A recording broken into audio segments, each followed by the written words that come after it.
So the talk's called Eating Glass, the New Propaganda. Let's just start straight away with some Russian EDM.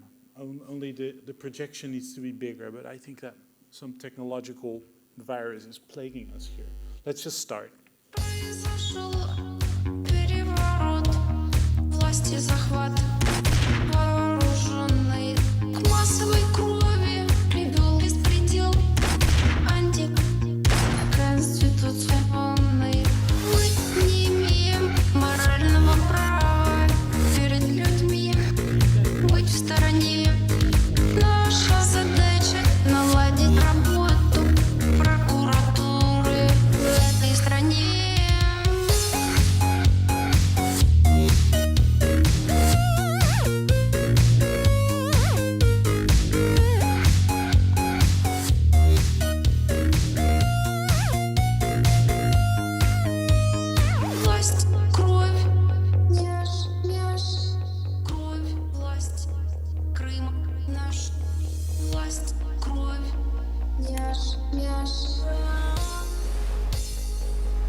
So this beautiful video was posted last year on YouTube by a Russian vlogger called Enjoykin and viewed a few million times in the context of the Russian annexation of Crimea, and a kind of wave of popularity around this character, this prosecutor who was re-rendered as a manga cartoon. So that was the beginning. I'd like to start with an image. This image, the so-called Earthrise image, is the first image taken of the Earth from the surface of the Moon. It is an image that really captures the emergence in the second half of the 20th century of something of a visual planetary conscience, a conscience of not just the international, but the global nature of all human affairs, and this world becoming, in the words of Buckminster Fuller, something of a spaceship Earth. If you will, Earthrise is the world's first selfie. Literally, the first self-portrait of an increasingly man-made planet taken by one of its inhabitants. Our world, with its unimaginable beauties and its deep abysses of horror alike, is the non-empty canvas, the already pre-designed, pre-programmed stage before the arrival of life, animals, humans, and the Anthropocene, the most recent of the epochs of planetary change.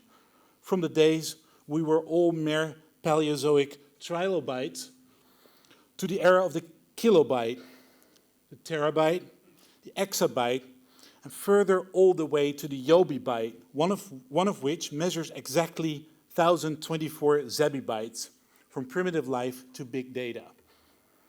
And among the most recent of the Anthropocene's creations is a global grid or system which the Californian design theorist and philosopher Benjamin H. Bratton has called planetary scale computation. This term is meant to cover everything that has become linked up into networks of computers, and increasingly almost everything around us that is man-made is a computer, or at the very least intimately related to one. Planetary scale computation is a catch-all for the internet, the web, cellular networks, the Internet of Things, the darknet, satellites, signal-emitting space junk, blockchains, platforms, viruses, games, firewalls, trojans, self-driving cars, search engines, smartphones, botnets, printers, newspapers, television, etc., etc., and as a consequence, ultimately, your soul. This is to emphasize that planetary scale computation has a physical but also a psychological reach. So, according to Brighton, planetary scale computation forms an accidental megastructure, a sprawling piece of architecture. The notion of the accidental here is borrowed from the French thinker Paul Virilio, who plausibly theorized that with the invention of every new technology, a new accident was born as well. The invention of the ship is the invention of the shipwreck.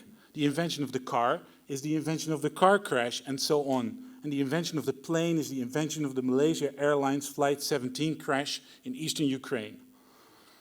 So how do you, the story of the accidental here, in that megastructure of planetary scale computation, has also another meaning, buried a little deeper in there, which is that all that seems to have emerged here is spontaneous and natural, like a rock formation or like the Great Barrier Reef. An idea that technological development is sort of like nature, and that following its course is like a kind of logical progression rather than a triumph of the will. It's like an inverse Sisyphus complex.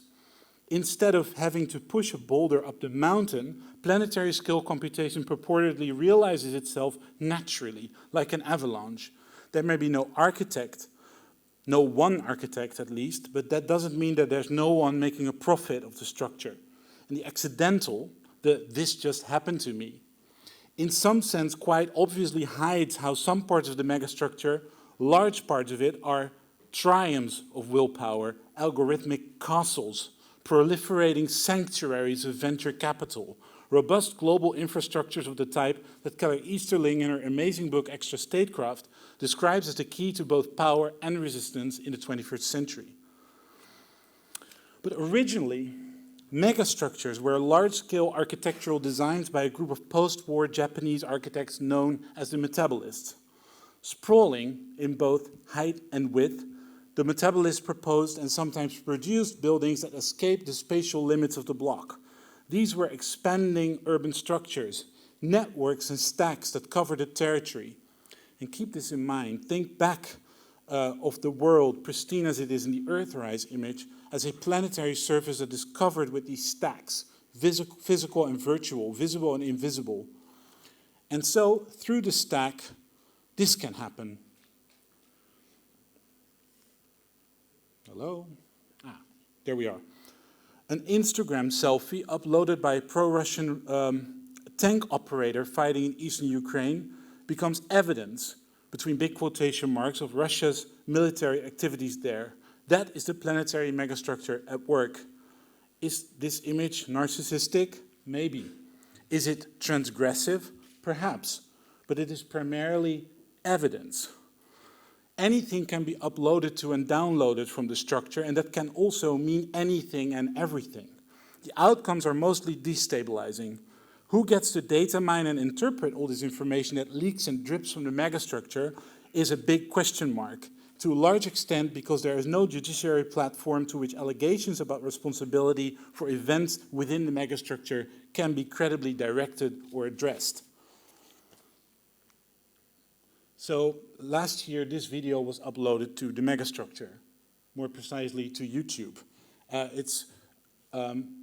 It's a conversation between two high-up American diplomats, one of them the Assistant Secretary of State, Victoria Nuland, and her colleague, U.S. Ambassador to Ukraine, Jeffrey Pyatt. What do you think? I think we're in play.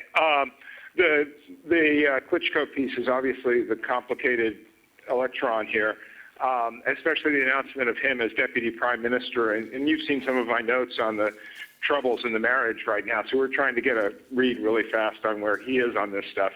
But I think your argument to him, which you'll need to make, I think that's the next phone call we want to set up, is exactly the one you made to Yachts. And I'm glad you sort of put him on the spot on where he fits in this scenario. And I'm very glad he said what he said in response. Good. So I don't think Cleach should go into the government. I don't think it's necessary. I don't think it's a good idea. Yeah, I mean, I guess you think in terms of him not going into the government, just let him sort of stay out and do his political homework and stuff. I'm just thinking in terms of sort of the process moving ahead, we want to keep the moderate Democrats together. The problem is going to be Tony Book and his guys. And, I'm sure that's part of what Yanukovych is calculating on all of this. I think Yats is the guy who's got the economic experience, the governing experience. He's the guy, what he needs is Cleach and Tony Book on the outside. He needs to be talking to them 4 times a week, I just think Cleach going in, he's going to be at that level working for Yatsenyuk. It's just not going to work. Yeah, no, I think that's right. Okay, good. Well, do you want us to try to set up a call with him as the next step? My understanding from that call, but you tell me, was that the big 3 were going into their own meeting, and that Yats was going to offer in that context a 3-way, the 3+1 conversation or 3+2 with you. Is that not how you understood it? No, I mean, that's what he proposed, but I think just knowing the dynamic that's been with them where Klitschko has been the top dog, he's going to take a while to show up for whatever meeting they've got, and he's probably talking to his guys at this point. So I think you reaching out directly to him helps with the personality management among the 3, and it gives you also a chance to move fast on all this stuff and put us behind it before they all sit down and he explains why he doesn't like it. Okay, good. I'm happy. Why don't you reach out to him and see if he wants to talk before or after? Okay, will do. Thanks. Okay, I've now written, one more wrinkle for you, Jeff. Yeah. Can't remember if I told you this or if I only told Washington this, that when I talked to Jeff Feltman this morning, he had a new name for the UN guy, Robert Seri. Did I write you that this morning? Yeah, okay. I saw that. He's now gotten both Seri and Ban Ki-moon to agree that Seri could come in Monday or Tuesday. Okay. So that would be great, I think, to help glue this thing and have the UN help glue it. And, fuck the EU. No, exactly. And I think we've got to do something to make it stick together, because you can be pretty sure that if it does start to gain altitude, the Russians will be working behind the scenes to try to torpedo it. Yeah, it's a long wait, but then there's this moment where she says that, and that's the power of YouTube, that this gets uploaded and it will stay there forever. And of course, the upload, the act of listening into this and staging it for the world with its narrative arch, where the guy is trying to end the conversation several times, and then uploading it to YouTube is now an act with a sort of where the personal is instantly geopolitical, you could say. So imagine a Louis Vuitton pattern. And if you don't like Louis Vuitton, imagine a fake Louis Vuitton pattern. Now imagine the shapes of the pattern, each of them slowly curling into question marks. Imagine that pattern being printed across reality. Everything occurring in space-time becomes a luxury handbag of question marks. There wasn't enough budget to visualize this in After Effects, so you have to use your imagination. The philosopher Jacques Ellul once wrote that nothing is worse in times of danger than to live in a dream world. But he added that propaganda is a good deal less the political weapon of a regime than the effect of a technological society that embraces the entire man. Propaganda overlays reality with an interface that dominates and kills what it was supposed to mediate. So the previously distinct media of propaganda which Ellul described, which were newspapers, radio, television, and the movies, have all converged more or less totally on the internet or the web or in planetary scale computation. So, and in that condition, you could say that the core idea for contemporary propaganda is not the central broadcasting of a certified truth, but the opposite. Its breakdown, endless questioning, its decomposition into a proliferation of questions and enigmas, unopened boxes and silent alleys, in tune with the emotional and spiritual state of a world on high alert. We wish we were still the trilobites now, peacefully swimming around in our Paleozoic pools. So the emergence of a global communications grid in which we are all broadcasting mirrors the decline of an order in which we might agree on what to say. And at least for a brief part of modern history, geopolitics were organized around systems of multilateral collaboration. And these systems try to work with the many realities that feed into complex problems, but that approach is disintegrating. There are several examples. of this disintegration that you could give. And one example is for example, Pope Francis, who is not a figure that is officially part of this constellation, is currently fighting climate change more compellingly than any international organization in recent history has done. And that's also a sign of the deterioration of that international order that ought to take action but can't. The return of the quasi-medieval agency of the papacy, granted for a progressive cause, casts light on a creeping feudalism on which we concede to ourselves more and more openly, saying that this is the way the world works. Dangerous. And I was going to have a big rant about Germany, but it was already noted that Germany has done amazing things now recently in terms of showing the way with refugees and the way they are dealing with that. So I'm not going to do this rant about Greece and Germany, but I am going to talk a little bit about this. As part of the sort of Greek political financial situation, months before the financial ultimatum and act of war against Greece, German satiricists seamlessly after-effected and post-produced Greek finance minister Yanis Varoufakis giving the finger to Germany in a video that had been originally broadcast on the public television channel in Germany. Explained as satire, this hoax was allegedly intended as a liberal provocation of right-wing Bild columnists, yet it was also remarkably suited to Germany's own ideological Oculus Rift. Superior control of digital tools could present an as such technological, even technocratic, augmented reality to Varoufakis and Greece, in which the Germans assumed total control over the Greek image, a colonial gesture of software superiority by wealthy hipsters at the expense of a struggling edge of the Eurozone. And also the middle finger that he would have given, but didn't, would excuse the audience to disregard Varoufakis' arguments about the EU's austerity policies.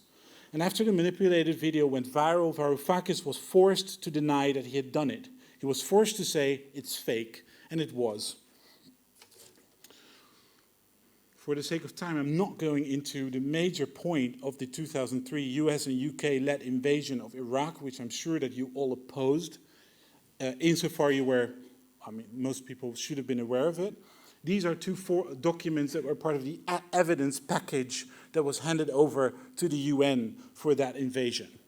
So, this is just to illustrate this kind of idea of an augmented reality helmet in which you can live, and that becomes a sort of geopolitical principle, which we examine in the Sprawl. So if ever more entities do that, live in that helmet, how do their dream worlds get inscribed into other people's realities in physical spaces and political geographies, and emotions, poetry, thoughts, drawings, paintings, whatever, life, but primarily dream worlds and realities. The political theorist James Derderian hinted at such questions when he predicted the emergence of temporal and perceptual wars, exploring not just the traditional boundaries of international relations, but also the inadequately mapped boundaries between self and other, inside and outside, war and peace. And I'm going to add something, I think, here to Zach's talk about these revolutions and these sort of internet-related events in authoritarian countries, because I think our view is slightly different on this. Internet began, in the context of what I just talked about, began to fill in for the multilateral world order. Information technology was seen as a distributor of freedom, and its programming language was written by the West. It wasn't about negotiating with authoritarian countries anymore, but about the spontaneous conversion of their populations into liberals. So the political changes that were aided, in 2010, as we know, Hillary Clinton gave the official false start for this idea with her talk about internet freedom, where she professed, stone-faced, that censors around the world were furiously erasing her words from the historical record, which they didn't. You can still find this video everywhere. The political changes aided by information technology were assumed to fall well within the scope of internationalism. Revolutions were named after usually vivid colors, after Facebook or Twitter. So with McLuhanian automation, the communication tools used during uprisings were regarded not merely as the medium, but also of the message of these events. The technology was mistaken for political content. And as the Egyptian journalist Lina Atala explains, quote, "In the rare instance where content is addressed, it is to mark your political identity. So you find maps showing how many Islamists versus how many liberals versus how many leftists are in a given country. We also make fun about how we have been turned into dots on these maps and how there is no interest in understanding more deeply what these dots are, because that's not the work of techies, but probably that of the humanities, which are not as integrated in the study of the internet as they should be." So, 2005. In 2005, the 1980s German synth-pop band Propaganda reformed. And in the same year, the Kremlin-owned news channel RT was started broadcasting, and that was also the year that YouTube was founded. And by 2005, if we go back to Russia, Russia's frozen conflicts around former Soviet states had already created semi-permanent geopolitical black holes. Places like Transnistria, Abkhazia, and South Ossetia prowled into the world map. Expulsions of delinquent oligarchs and power plays with fossil energy were in progress. And in an address to the Russian Federal Assembly, Vladimir Putin called Russia a major European power, 2005, major European power. And more recently, the idea has emerged that Russia should be considered a superpower. The 2014 annexation of Crimea and the pro-Russian uprising and civil war in eastern Ukraine are seen as litmus tests for the new order that Putin wants. Western scrutiny of this order involves a narrow band of keywords repeated ad nauseum at each verdict. Terms like corruption, mafia, and psychological warfare may be useful catch-all epithets to describe Putin's regime, but their frequent usage also can prove to be counterproductive. For example, the RT news channel, formerly called Russia Today, has started to pride itself on being labeled a propaganda machine, intent to shatter what it considers to be illusory beliefs about objective, fact-based news media. Did CNN edit out criticism of its network during an interview with RT anchor Anissa Naoué? CNN anchor Christiane Amanpour was interviewing Naoué about whether or not RT and Russian media in general is helping to advance Vladimir Putin's aggression toward Ukraine. Here's a clip. Do you feel that Russia Today and other state-sponsored media is specifically designed to counter what your government, your president believes is a bad image problem, an unfair shake in the West? Just to be clear, he's not my president. I'm an American. He's the Russian president. And Russia Today airs to a global audience. So it's not really watched in Russia. It's in English. In all, the interview posted by CNN was 9 minutes and 30 seconds on air and online. But what the viewers of the program did not see was a wild exchange where Naoué called out Amanpour for towing the State Department line for some 15 years. While CNN did not air it, RT was recording on Anissa's end. Here's what was said. Certainly at Russia Today, we always try to show both sides of the story. Do we show more of a Russian perspective? Of course we do, because that's the perspective that's being sidelined. But it's an absurd question coming from someone that's propagated the line of the State Department for over 15 years. I mean, it's absolutely absurd. You've propagated the line of the State Department for over 15 years, starting with Yugoslavia and all the way into Syria. And now you're doing it for Ukraine, essentially. Absolutely, I'm talking to you. I've seen lots of your reports, and in not one report will you find you questioning the United States government and their policy. And we, with our Russian propaganda, question those arms to the FSA, question those arms to al-Nusra and other links. And now today, we have ISIS. Right, how dare someone tell CNN to check who their sponsors are, what governments they're working with? How dare someone come on CNN and say that? How did RT get there? The self-explanation for the channel hinges on the 2003 Iraq invasion that I mentioned briefly earlier, when Western politicians who lied to the public were endorsed by a fawning press corps. This calls for a Russian-controlled mainstream medium that can act as adversary to Western power, incessantly challenging its every move. Putin's ownership of the narrative is confirmed by RT host Peter Lavelle, who had the idea to call the Russian president, quote, the face of global resistance against Western hegemony, end quote. So the crucial element of this story is that propaganda, or a political strategy, if you will, has transformed from a repetitive monotonous drone or millibot of easily discernible falsehoods into a process of endless questioning. Chameleonic criticality, skillful provocation, and incessant subversion have taken the place of the singular narrative of the one state. So Dmitry Kizelyov, a Russian spin doctor and state television boss, and by no means a nice guy, proposed that objectivity does not exist. He told the RIA Novosti news agency that there is not one publication in the world that's objective. Is CNN objective? No. Is the BBC objective? No. Objectivity is a myth which they propose to us and impose on us. Timothy Snyder, history professor at Yale, compares the Russian strategy to applied postmodernism, another post that was not in the list of Zach. Events are unpredictable and unstructured and can be considered in various ways, but there is no way they can be fully accounted for by a single interpretation. So propaganda is an art that undermines through a process of endless seeking. It is an extreme sport, like bungee jumping off the high rises of reality itself and pursued for its own sake. The quest isn't linked to a wish for clarity. On the contrary, it aspires to a spiritual admission of the human condition. People with power first act as gods, hiding some facts and exaggerating others. Then they retreat to their mere humanity and claim that no one can know. In Andrei Tarkovsky's 1980s psycho-philosophical science fiction drama Stalker, the character known as the Rider, after arrival in the room at the heart of the sentient post-apocalyptic zone, concedes that there is no such thing as facts, especially here. In a scene that was eventually dropped from Tarkovsky's 1983 Nostalgia, the protagonist tells two Italian women a story over lunch about Russians eating glass to prove their ability to do anything and everything. There's a similar plot at work in the new propaganda. Instead of the literary and cinematic imagination, it is playing out in an endgame. In an obscure Russian video available on YouTube, two middle-aged men sit at an office table discussing the state of play in Ukraine. They agree that Putin has taken a cowardly turn from the great war he ought to have launched there. He should have pushed for Novorossiya, a pixelated retro accelerationist motherland with its own YouTube channel, which is comprised of two regions in eastern Ukraine.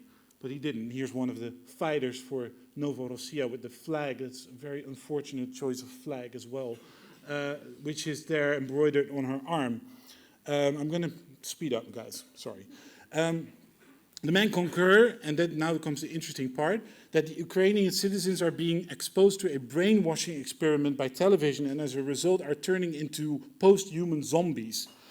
And one of the men admits that while watching Ukrainian television, he began to exhibit signs of zombification, involving such feelings as regret and sorrow. He then switched off the TV and felt much better. So we're going to not play the video.